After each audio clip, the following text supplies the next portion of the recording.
חיים היא למחזיקים בה. Sesaat lagi kita akan mendengarkan talk show Etz Chaim bersama Kehilat Brit Braka. Selamat mengikuti.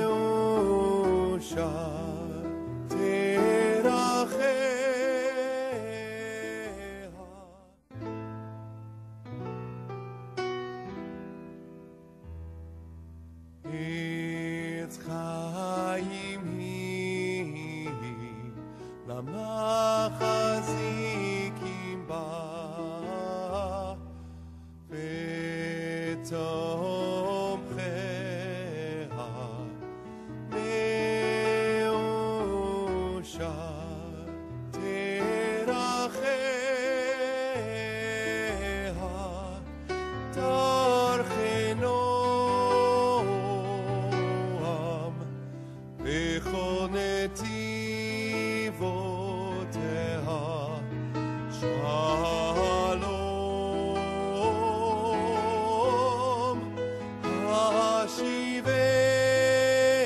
השיבנו השם אליך ונשובה חדש ימינו כקדם.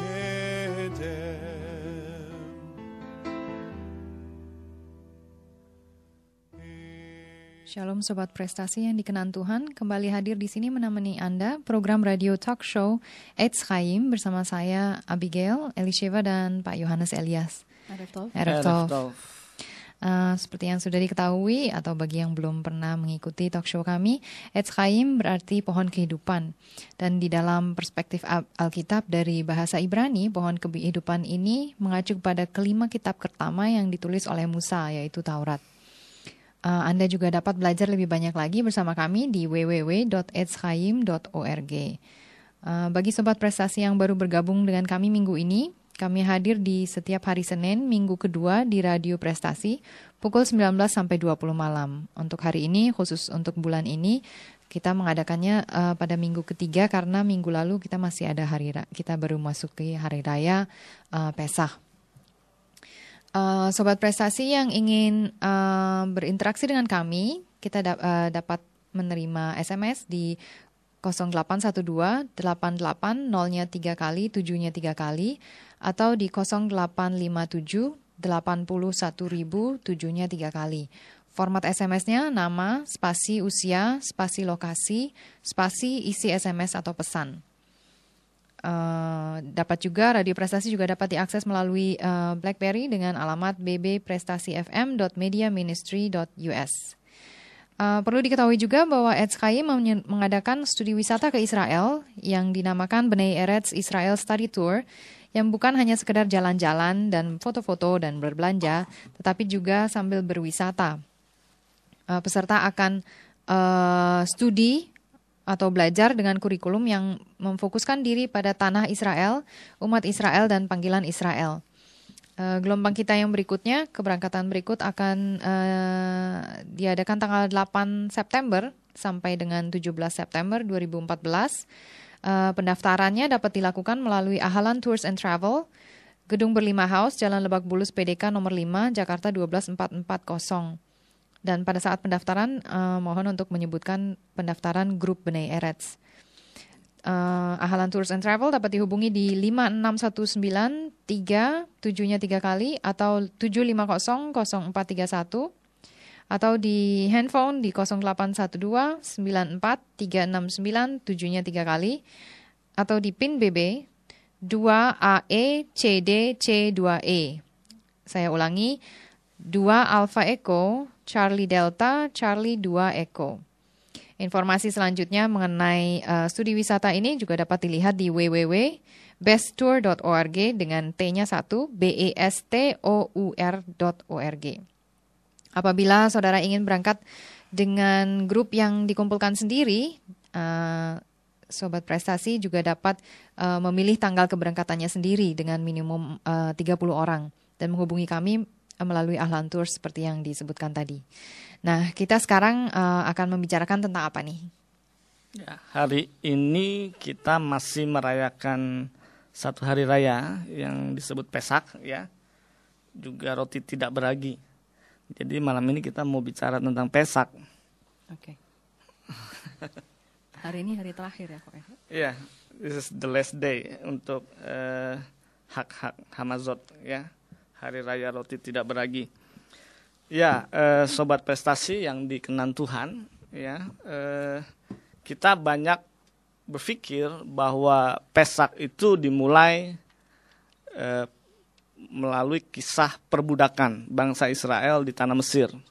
Itu kita banyak dengar seperti itu, ya. Akan tetapi kalau kita mengkaji dalam perspektif Ibrani, maka sesungguhnya Pesak itu dimulai sejak Kejadian 15 ayat 13 sampai 14. Yaitu perjanjian antara Tuhan dengan Abraham. Saya mau bacakan ayatnya, Kejadian 15 ayat 13. Firman Tuhan kepada Abraham, ketahuilah dengan sesungguhnya bahwa keturunanmu akan menjadi orang asing dalam suatu negeri yang bukan kepunyaan mereka, dan bahwa mereka akan diperbudak dan dianiaya 400 tahun lamanya. Tetapi bangsa yang akan memperbudak mereka akan kuhukum, dan sesudah itu mereka akan keluar dengan membawa harta benda yang banyak. Ya, sobat prestasinya, kisah Pesak ini dimulai dari peristiwa di mana Tuhan mengadakan perjanjian dengan Abraham.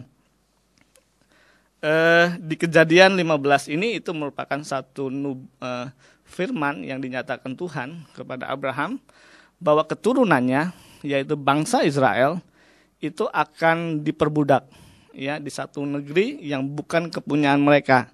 Dan pada waktu itu mereka belum tahu bahwa negeri itu adalah Mesir, ya. Lalu berapa lama, ya, tidak dijelaskan dengan detail, tapi di situ ada di koma, ya, akan diperbudak dan dianiaya, 400 tahun lamanya. Nah, dengan melihat bahwa mereka akan diperbudak 400 tahun lamanya, sehingga seolah kita berpikir bahwa bangsa Israel itu di Mesir diperbudak selama 400 tahun. Tapi sesungguhnya tidak demikian, ya. Sebenarnya seperti apa, gitu ya. Jadi ketika firman Tuhan ini diberikan kepada Abraham, dia katakan bahwa keturunanmu akan menjadi orang asing dan seterusnya, ya. Keturunan Abraham yaitu siapa? Namanya Ishak, gitu ya. Jadi 400 tahun itu sesungguhnya itu dimulai dari kelahiran Ishak, ya.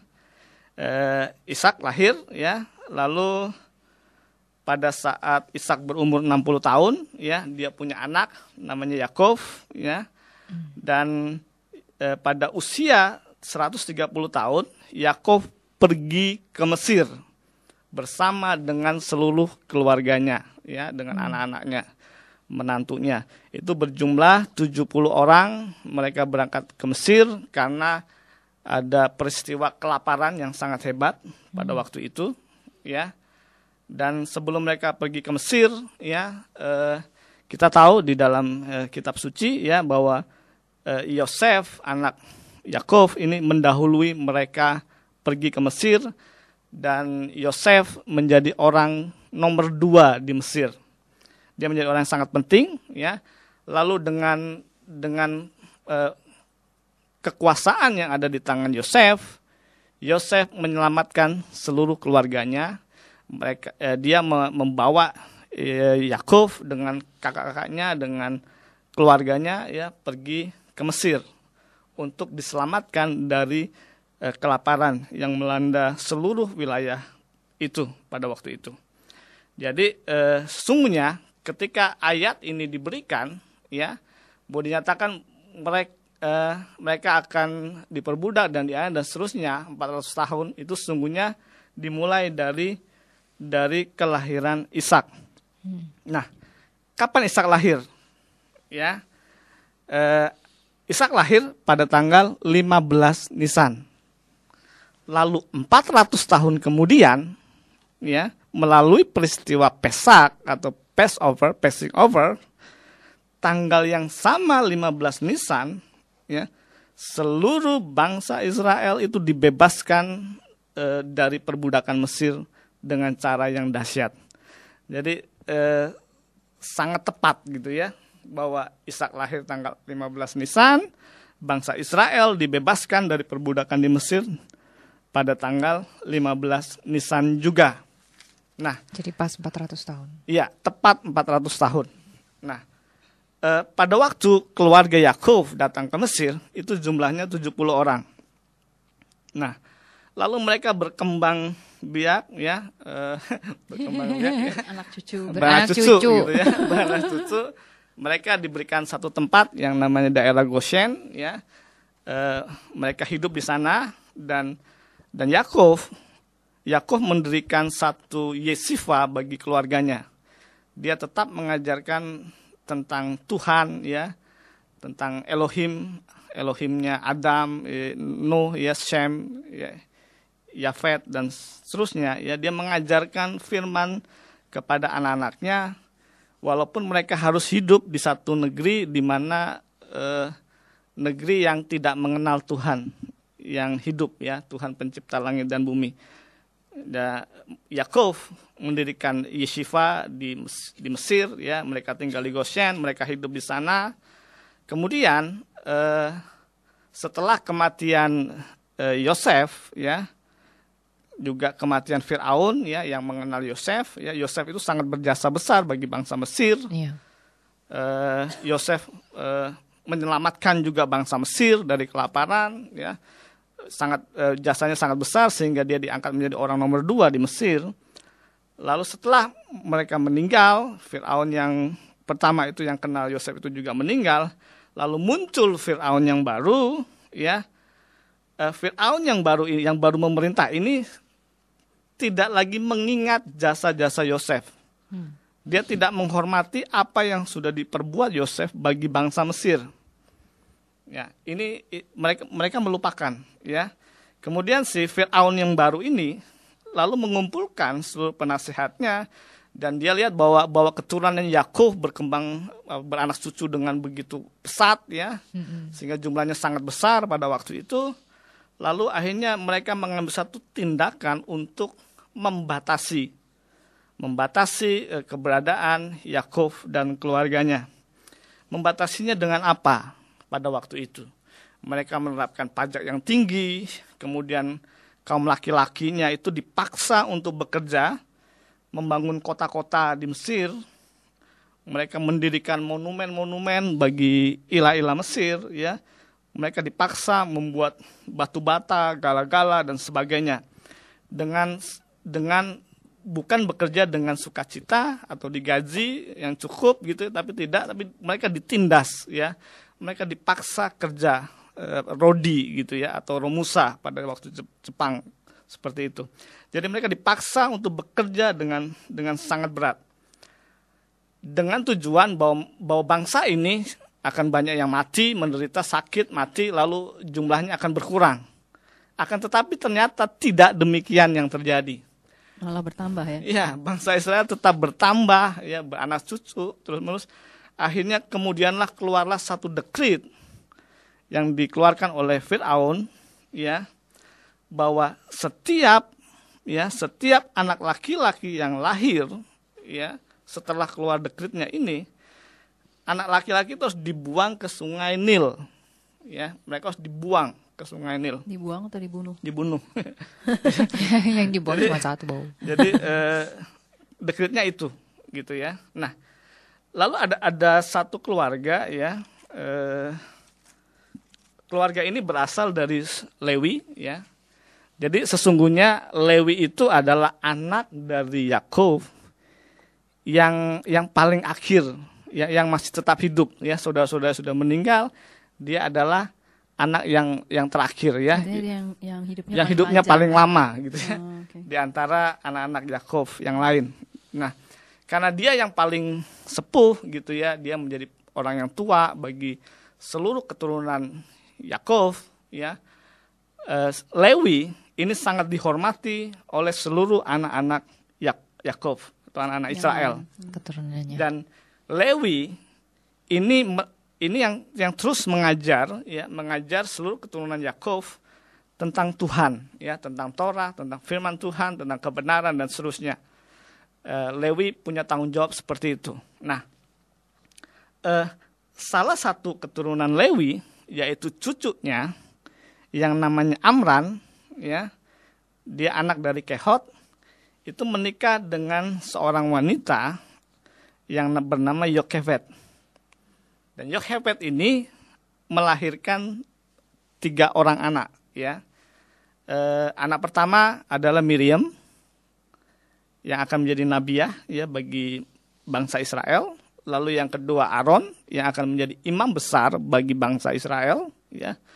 Lalu yang ketiga, nah ketika anak yang ketiga ini mau lahir, itu pas dekretnya sudah keluar bahwa setiap anak laki-laki yang lahir itu harus dibuang ke Sungai Nil.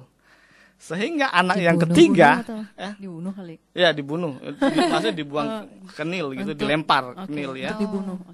Nah, tepat ketika si anak yang ketiga ini mau lahir, ya, maka Yochebed, ya, dia memasukkan Moshe, si anak ketiga ini, ya, yang nantinya dinamakan Moshe, yang artinya diambil dari air, ya, ke dalam satu keranjang dan dibuang.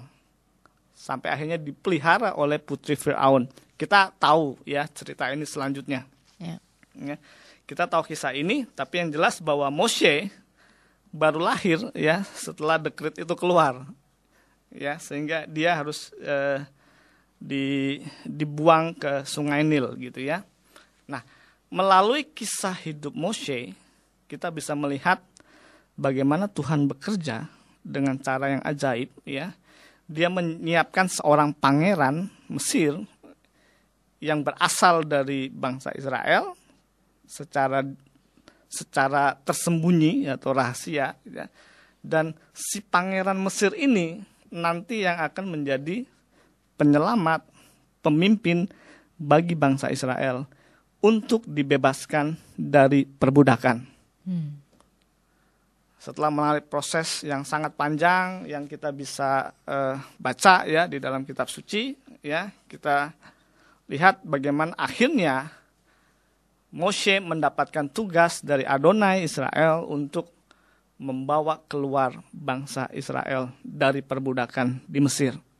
Nah, keluarnya itu dengan tanda-tanda yang ajaib, ya, dengan tanda-tanda yang sangat dahsyat. Nah, kalau dilihat firman Tuhan di Kejadian 15 tadi, ya, dikatakan bahwa 14, ya, dan sesudah itu mereka keluar dengan membawa harta benda yang banyak. Dan nubuatan di kitab Kejadian atau Bereshit 15 ini sungguh digenapi dengan sangat tepat, ya. Iya. Jadi bangsa Israel, ya, ketika dia masuk ke Mesir, mereka masuk dengan penuh penghormatan, betul nggak? Betul. Karena Yosef menjadi orang nomor 2 di Mesir. Iya. Jadi keluarganya pun dihormati. Ya. Kemudian ketika mereka keluar, ya, pada tanggal 15 Nisan itu, ya, mereka keluar juga dengan penghormatan. Walaupun mereka sebelumnya budak, tapi mereka keluar dengan penghormatan. Karena apa?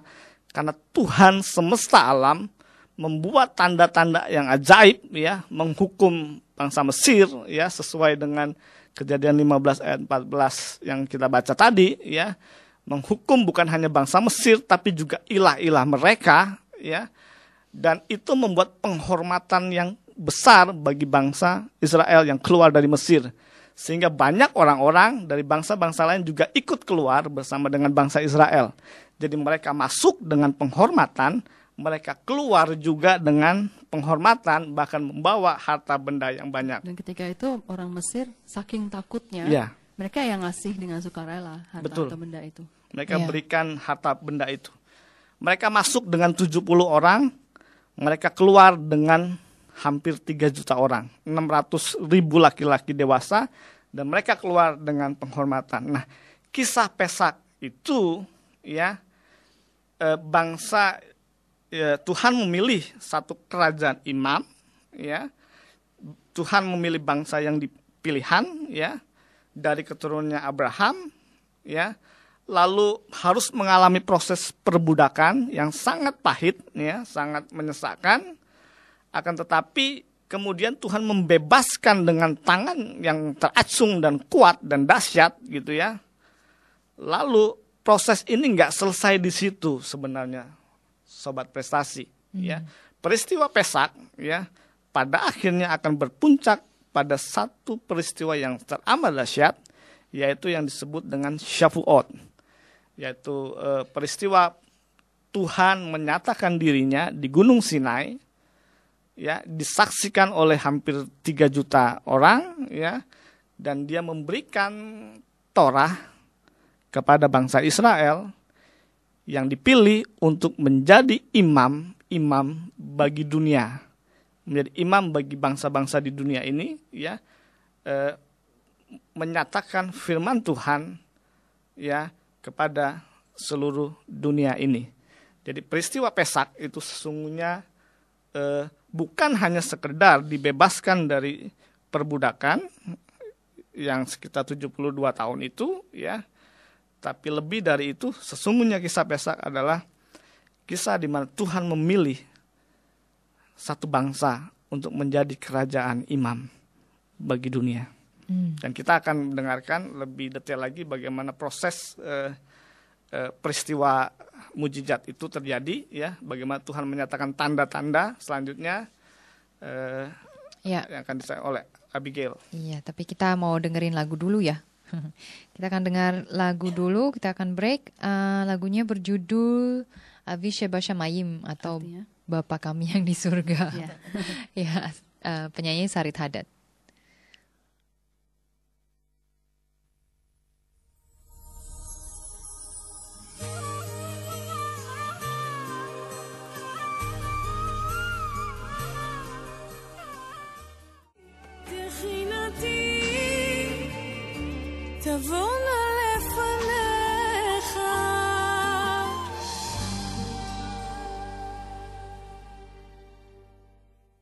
Kembali bersama kami di program radio talk show Etz Chaim. Bersama saya Abigail dengan Elisheva dan Pak Yohanes. Bagi sobat prestasi yang punya pertanyaan, kita sedang membicarakan tentang Pesach atau Hari Raya Roti Tidak Beragi. Dapat berinteraksi dengan kami dengan cara mengirimkan SMS di 0812 88 0-nya 3 kali, 7-nya 3 kali, atau di 0857 81.000 7-nya 3 kali.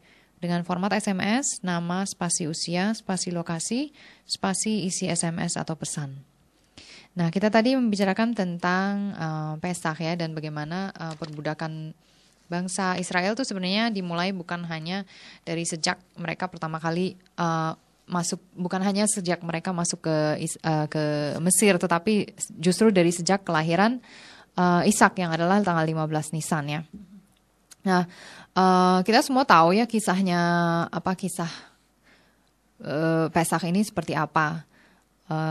Yang Musa itu berusaha untuk mengeluarkan bangsa Israel dengan dengan berbagai macam cara, dengan membujuk Firaun sampai Tuhan itu memberikan 10 tulah kepada bangsa Mesir supaya melepas bangsa Israel. Dan tulah yang paling dahsyat adalah tulah yang terakhir, yang ke-10, yaitu ketika para anak sulung orang Mesir itu dibunuh. Tetapi apa yang menjadi perhatian di sini adalah kita tahu ya bahwa Hari Raya Pesach ini juga dinamakan dengan Hari Raya Passover. Kenapa Passover?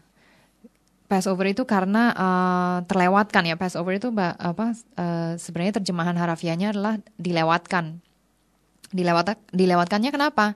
Kita ingat waktu di tulah ke-10 di mana Tuhan menyuruh Musa untuk menyampaikan perintah kepada bangsanya. Dia mengatakan, kita lihat di Keluaran 12 ayat 21 sampai 23. Pergilah, ambillah kambing domba untuk kaummu dan sembelihlah anak domba Paskah. Kemudian kamu harus mengambil sikat hisop dan mencelupkannya dalam darah yang ada dalam sebuah pasu, dan darah itu harus kamu harus sapukan pada ambang atas dan pada kedua tiang pintu. Seorang pun dari kamu tidak boleh keluar pintu rumahnya sampai pagi.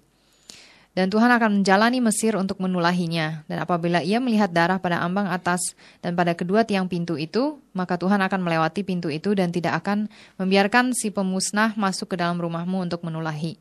Nah, kalau kita baca sekilas ini, apa ya kesan yang pertama ditangkap yang harus dilakukan? Apa yo? Maksudnya bagi bangsa Israel untuk agar anak pertamanya itu tidak dibunuh. Mereka harus nyiapin anak domba untuk dipotong, diambil darahnya. Ya, darahnya betul. Menjadi penting, ya. Menjadi tanda. Oke, terus apa lagi? Apalagi ya. Oke, sebenarnya terus terang aja ini adalah sesuatu yang cukup populer, dari 3 ayat ini sebenarnya menjadi suatu dogma di mana kita itu dinyatakan bisa bersembunyi di balik darah sehingga kita menjadi selamat ya. Kita akan selamat dari kematian. Padahal sebenarnya kalau kita baca satu persatu ya, kita baca kebetulan saya ini pengacara ya. Jadi kalau baca sesuatu itu pasti ada dipecah-pecah menjadi beberapa beberapa bagian gitu. Kita baca dari belakang dulu gitu. Tuhan akan menjalani Mesir untuk menulahinya apabila ia melihat darah pada ambang atas dari tadi. Dan pada kedua tiang pintu itu, maka Tuhan akan melewati pintu itu dan tidak akan membiarkan pemusnah masuk ke dalam rumahmu. Oke, si pemusnah tidak akan memasuk ke dalam rumah apabila ada darah, ya benar? Betul. Ya, Yes. tapi dalam rangka untuk bisa dilewati berarti harus ada darah dulu. Dalam rangka bisa ada darah, kita ngapain? Harusnya ada sesuatu yang terjadi. Misalnya itu membunuh domba. Iya, berarti kita harus menyembelih domba, domba. anak domba Paskah. Kemudian habis itu Darahnya diambil. supaya darahnya bisa ada di pintu. Darahnya diambil, dicelupin, hisop dicelupin. Iya, betul. Habis itu disemir, apa sih namanya? Dipoles lagi, dioleskan. Oleskan ke Iya. kusen sebenarnya itu kan. Kemudian habis itu ada perintah satu lagi apa? Perintahnya tidak boleh keluar dari rumah. Iya, betul. Jadi harus ada dalam ya. Iya, artinya kalau misalnya ini kayak memecah-mecah pasal nih ya, kalau misalnya dipakai untuk menuntut orang gitu ya, dia memenuhi nggak 3 syarat ini ya? Kalau misalnya seseorang mengambil domba dan menyembelihnya, kemudian menorehkan darah ke dalam Kusen. ke kusen itu, ke kusen pintu itu, tapi terus dia keluar rumah, kira-kira dia selamat nggak? Enggak lah. Karena itu ada 3 ini ya, ada 3 tiga prasyarat untuk dapat selamat. Apalagi kalau dia hanya ambil domba saja dan disembelih. Terus darahnya nggak ditaruh. Sama juga bohong. Oke, berarti kalau misalnya dia kalau dia tidak memenuhi ketiga syarat itu berarti tidak bisa ya. Jadi ini bukan pilihan ganda. Ini adalah 3 ya. Harus komplit 3, yaitu ambil kambing domba. Ya, kalau misalnya katanya kan kalau misalnya keluarga kamu terlalu kecil untuk nyembelih 1, kamu bagi 2 lah sama tetanggamu lah gitu kan. Oke. Kedua, dia harus oleskan itu darah ke ambang pintu. Kemudian yang ketiga, tidak boleh keluar rumah sampai pagi. Nah, kemudian apa? Artinya apa? Kalau misalnya kita menyapukan darah saja, itu janji perlindungannya tergenapi nggak? Kalau kita misalnya minjem, dengar-dengar misalnya ya, saya orang Mesir, terus saya punya anak laki-laki pertama, terus kemudian saya bilang sama tetangga, dengar-dengar begini ya ceritanya ya, harus pakai darah di pintu ya supaya bisa selamat ya. Tapi dia nggak dengar semua, dia cuma bilang begitu ya, harus pakai darah di pintu ya. Kalau dia lihat orang-orang kok pada ngolesin darah ke pintu ya. Terus pakai darah siapa? Pakai darah siapa kek? Terus bilang oh gitu ya, ya udah. Kemudian mereka pakai darah siapa lah, patungan gitu darah. Misalnya patungan darah atau ada yang PMI dari PMI. Iya, apalah di waktu itu belum ada PMI. Tapi darah dari mana kayak gitu, dia mungkin nyembelih ayam karena buat makan malam, terus dia ambil tuh darah.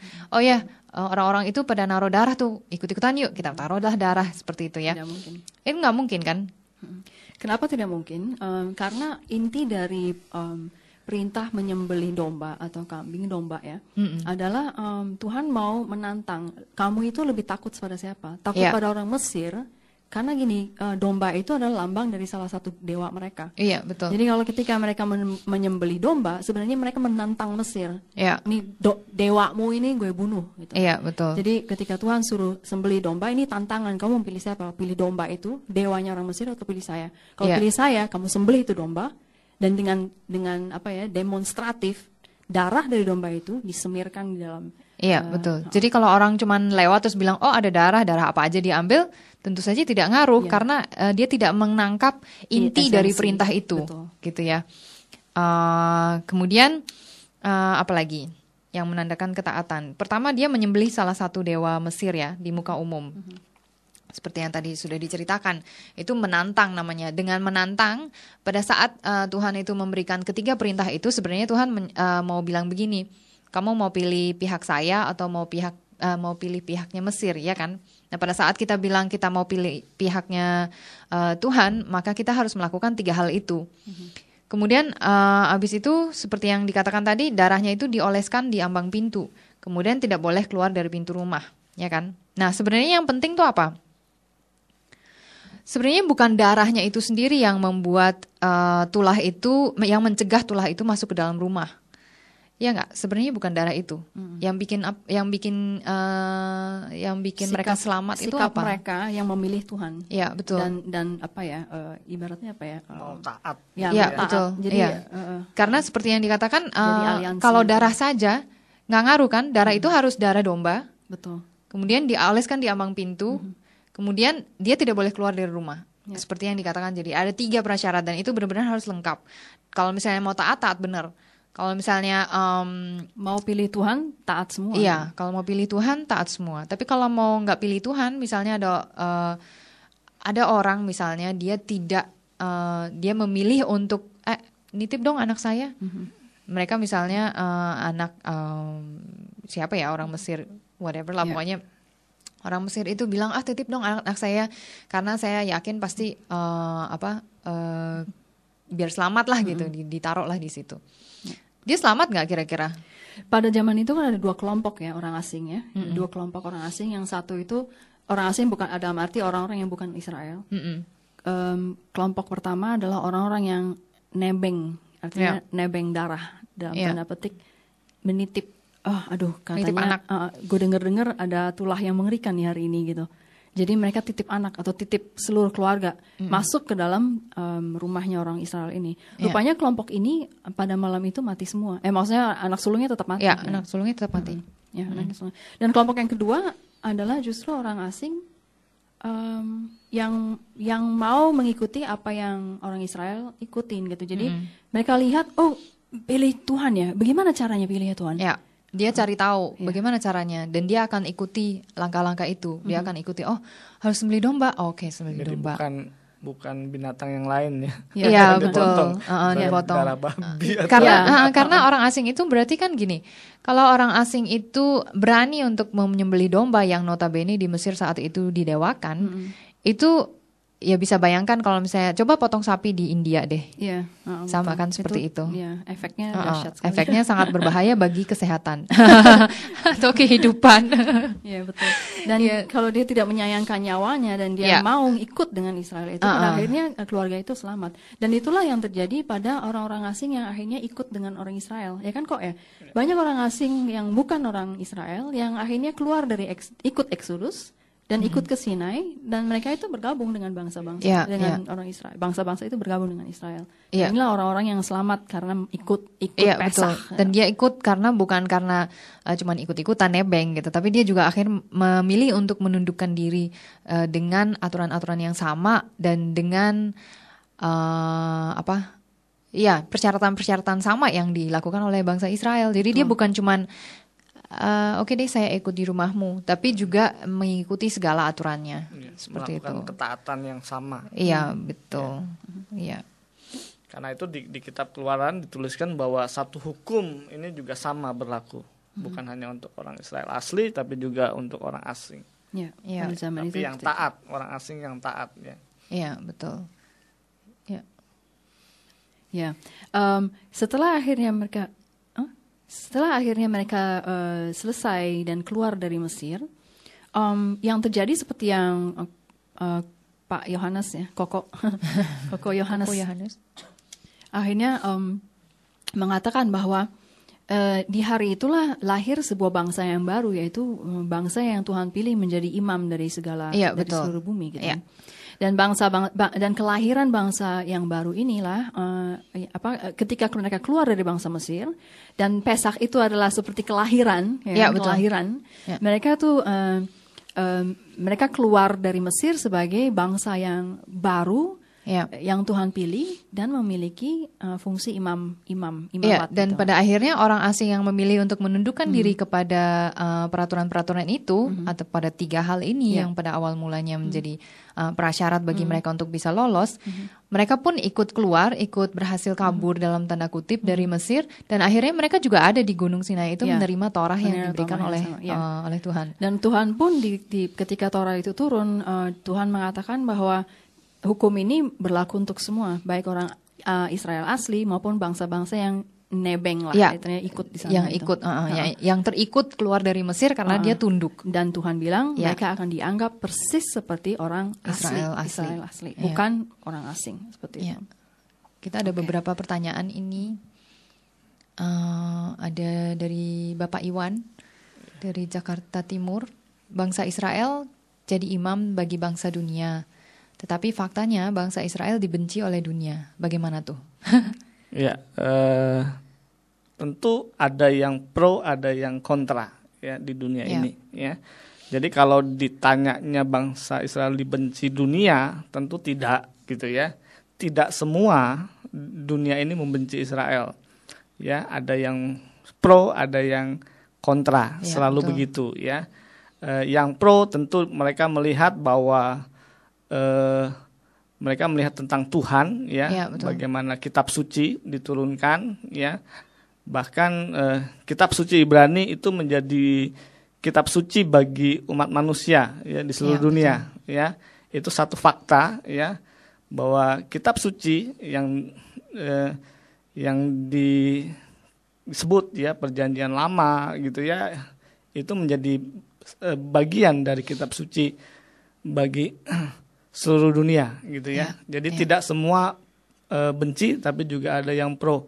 Tentu itu sesuatu yang pasti akan terjadi ya. Ada banyak alasan ya tentunya ya. Bisa karena jealousy, bisa karena apa dan sebagainya ya. Macam-macam lah. Tentu kita tahu bahwa dunia ini juga dikuasai oleh si jahat ya. Si jahat tentu bekerja untuk membenci apa yang dipilih Tuhan. Iya, betul. Itu sesuatu yang wajar. Terang selalu dibenci oleh gelap. Iya, betul. Di dunia ini selalu ada 2 pihak ya. Iya, selalu ada terang dan gelap. Iya. Jadi memang kalau misalnya ditanya bagaimana tuh ya kita juga nggak bisa jawab ya. Semua orang membuat pilihan hidupnya sendiri. Mereka memilih untuk pro dengan Israel karena percaya bahwa memang dia dipilih oleh Tuhan, atau ada yang merasa nonsense dan memilih untuk tidak tidak berpihak pada Israel maupun Tuhan. Dan di episode bulan lalu kita bicara bahwa ketika seseorang itu memilih Tuhannya Israel, jadi benar-benar cinta, sebenarnya kita bisa menguji dari ketiga hal itu. Mereka terima tanah, mereka terima orang-orangnya, dan bangsa. Mereka terima panggilannya Israel atau tidak gitu. Karena betul. Tidak mungkin mengatakan bahwa saya mencintai Tuhannya Israel tapi akhirnya menolak bangsa itu. Iya betul. Jadi memang kalau ada orang memilih untuk seperti kita ulangi sedikit ya dari episode yang terakhir, bahwa yang memilih untuk menjadi naturalisasi menjadi bangsa Indonesia, dia memilih untuk tinggal di Indonesia, mentaati peraturannya Indonesia. Dan apalagi menerima panggilannya, menerima panggilannya Indonesia ya, dalam tanda kutip ya, Indonesia sebagai bangsa punya misi yang seperti apa, seperti itu kan. Dan bagaimana caranya kita bisa benar-benar menguji diri, benar kita cinta Tuhannya Israel dan benar-benar mau menerima 3 hal itu. Kalau kita nggak tahu ya, maka kalau mau tahu kita ikuti Best Tour. Kita ikuti studi wisata Bnei Eretz.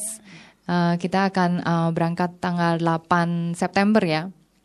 keberangkatan kita yang berikutnya. Dan di situ kita akan banyak sekali melakukan studi mengenai bangsa Israel, tanah Israel maupun panggilannya. Jadi ini akan lebih dari sekedar tur jalan-jalan berwisata, tapi kita akan belajar banyak mengenai ketiga hal tersebut dilihat dari perspektif Ibrani. Kemudian ada lagi pertanyaan satu lagi dari orangnya tidak ada namanya. Nggak ada namanya, ada nomor handphonenya saja. Iya, dikatakan Shalom di Injil Yohanes, mengapa Yesus merayakan makan Pesak sebelum orang-orang Yahudi lainnya? Bagaimana? Boleh dijawab? Silakan.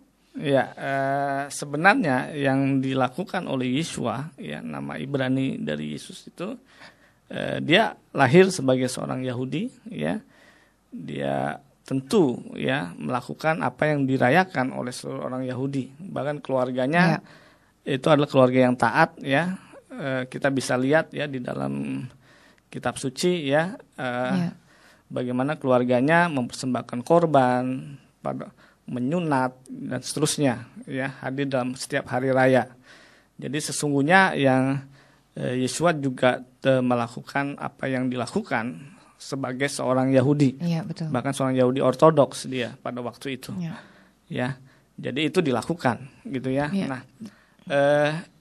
mengenai yang di Injil Yohanes itu, ya, itu sesungguhnya masih banyak tafsir, ya, apakah yang dimakan Pesak atau bukan, ya, itu ada banyak tafsir, ya, tapi yang jelas, ya, sebagai seorang Yahudi, ya, dia hadir sebagai orang Yahudi, lahir di dunia sebagai orang Yahudi, maka dia tentu merayakan Pesak setiap tahunnya, itu yang jelas seperti itu. Kalau nggak salah di Yohanes atau di Lukas atau di mana ya, yang dikatakan bahwa mereka itu masuk ke dalam ruang perjamuan itu, perjamuan terakhir ya, yang di atas itu ya. Dia masuk ke tempat itu pada hari di mana orang-orang sedang bersiap-siap, gitu. Orang-orang Yahudi pada saat Pesak, pada malam sebelum dia sadar Pesak itu, paginya itu bahkan dari hari sebelumnya dia sudah siap-siap, dalam arti dia membersihkan rumah, benar-benar membersihkan rumah dari segala macam chametz, dari segala macam ragi dari segala macam tepung-tepung yang mengandung ragi dan seterusnya. Jadi kemungkinan besar memang salah satu tafsiran adalah memang Yeshua memakan Pesak pada hari itu, memang memakan Pesak ketika itu. Atau itu sebenarnya karena ada juga memberi tafsir bahwa belum makan Pesak, gitu. Hanya pada waktu itu sudah mempersiapkan. Jadi belum tahu. Jadi dari beberapa kitab ini kita tidak bisa memastikan apa itu sebelum atau sesudahnya, gitu. Satu hal lagi, waktu kita keluar dari bangsa, waktu orang Israel itu keluar dari Mesir dan mereka akhirnya menjadi satu bangsa. Tuhan itu memastikan bahwa segala dosa yang menghancurkan sebuah bangsa itu menjadi sesuatu yang sangat jahat, gitu. Artinya gini, Tuhan itu ingin supaya bangsa ini utuh dan menjadi satu. Tapi ketika ada satu hal yang bisa menyebabkan perpecahan yang besar, Tuhan itu melihatnya sebagai serius, sesuatu yang serius, gitu kan. Saya mau kasih contoh satu dosa yang sangat serius di mata Tuhan yang bisa memecah-mecah bangsa itu adalah dosa yang dilakukan ketika itu oleh Miriam, kakaknya Musa, ya kan? Di Bilangan 12 ayat 12, coba kita lihat di Bilangan 12 ayat 12. Dikatakan bahwa ketika itu Miriam itu lagi ngeluh atau dalam tanda kutip gosip, gitu, ngedumel di belakang punggungnya Musa mengenai istrinya Musa, ya kan? Bukan di atasnya juga ya kalau salah. Pokoknya kita buka nanti, baca di rumah Bilangan 12 dari ayat 10. Dikatakan bahwa Miriam itu lagi ngedumel di belakang adiknya mengenai istrinya Musa. Dan ketika itu terjadi, ternyata akhirnya si Miriam kena sakit kusta. Ya kan? Sakit kusta. Orang berpikir kenapa kusta, gitu loh. Sebenarnya bukan kusta. Dalam bahasa Ibrani, kusta itu kusta kusta, itu itu penyakit di saraat. dalam bahasa Ibrani kata kusta sebenarnya adalah tsaraat. Tsaraat itu jauh lebih parah daripada kusta. Kusta itu kalau penyakit kusta dia itu cuma di badan aja. Tapi kalau penyakit tsaraat penyakitnya itu menular sampai ke baju dan sampai ke seluruh rumah. Dan kalau itu terjadi itu yang najis itu nggak cuma orangnya doang, tapi seluruh badan dan seluruh baju dan seluruh rumah itu gitu. Dan ketika Miriam itu dikeluarkan dari kemah, dia dianggap oleh di ayat 12 dikatakan bahwa si Harun mengatakan janganlah kiranya membiarkan si Miriam ini sebagai anak gugur. Dalam bahasa Ibrani sebenarnya dia bilang bahwa jangan biarkan dia seperti orang mati. Kenapa mati? Karena dia tuh disingkirkan dari kemah. Jadi ketika Miriam disingkirkan dari perkemahan orang Israel ini, yang disingkirkan nggak cuma badannya aja, tapi seluruh kemahnya itu dikeluarin dari perkemahannya. Jadi seluruh kemahnya dikeluarin. Dan dia itu dianggap seperti orang mati gitu. Jadi posisinya seperti orang mati. Kenapa orang mati? Karena di dalam Taurat ada level-level kenajisan. Ada level-level, ada yang najisnya cuma ya sedikit lah gitu. Ada najisnya yang sangat tinggi gitu loh, sangat najis gitu. Salah satu yang paling tinggi adalah mayat. Ya. Ketika seseorang meninggal dan meninggal di dalam satu rumah, seluruh rumah itu jadi najis. Seluruh yang disentuh oleh mayat itu, di mana mayat itu ada, seluruh itu menjadi najis. Dan itu sama persis dengan si orang yang kena tsaraat. Orang yang kena tsaraat dianggap najis bukan cuma badannya doang, tapi seluruh rumahnya. Itu level kenajisannya sama tingginya dengan kematian. Dan ketika akhirnya dia ditebus, cara penebusannya korbannya itu mirip dengan menebus atau gimana yang tentang kematian itu? Ya, mirip dengan korban Pesak. Oke, mirip dengan korban Pesak. Oke.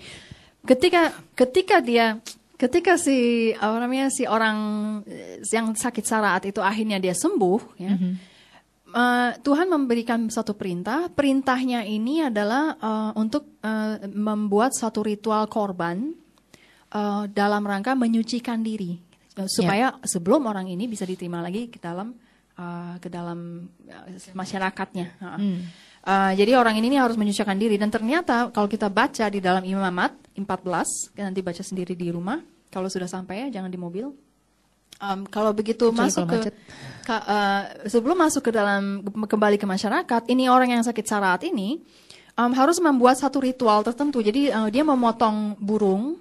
Ada 2 burung, 1 burung dilepas, 1 burung itu dipotong, terus darahnya diambil, dicampur dengan air.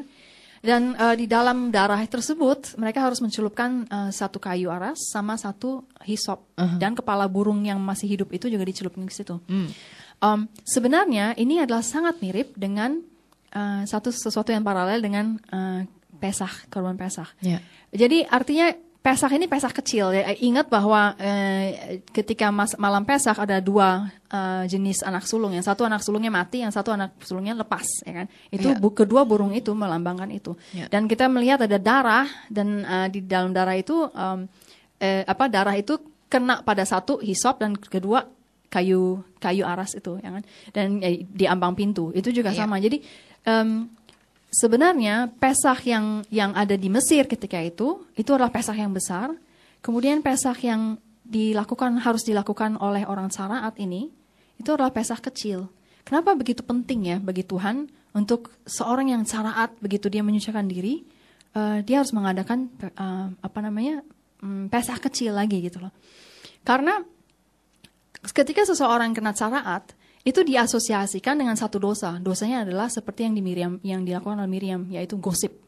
Gosip, fitnah, omongan yang memecah belah gitu loh. Omongan yang membuat seluruh masyarakat bisa terpecah belah.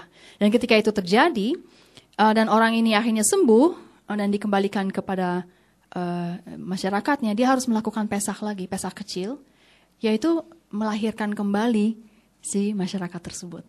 Gitu ya, memulihkan kembali keutuhan masyarakat ini. Karena gara-gara pemfitnah ini terjadi perpecahan. Tapi ketika pemfitnah ini disembuh atau bertobat dan kembali lagi ke masyarakatnya, harus terjadi Pesach kecil lagi, dipulihkan kembali. Itu indah sekali ya. Jadi kalau seorang mau diterima, ya itu dia harus melakukan apa yang dilakukan pada waktu Pesach. Ya. Oke.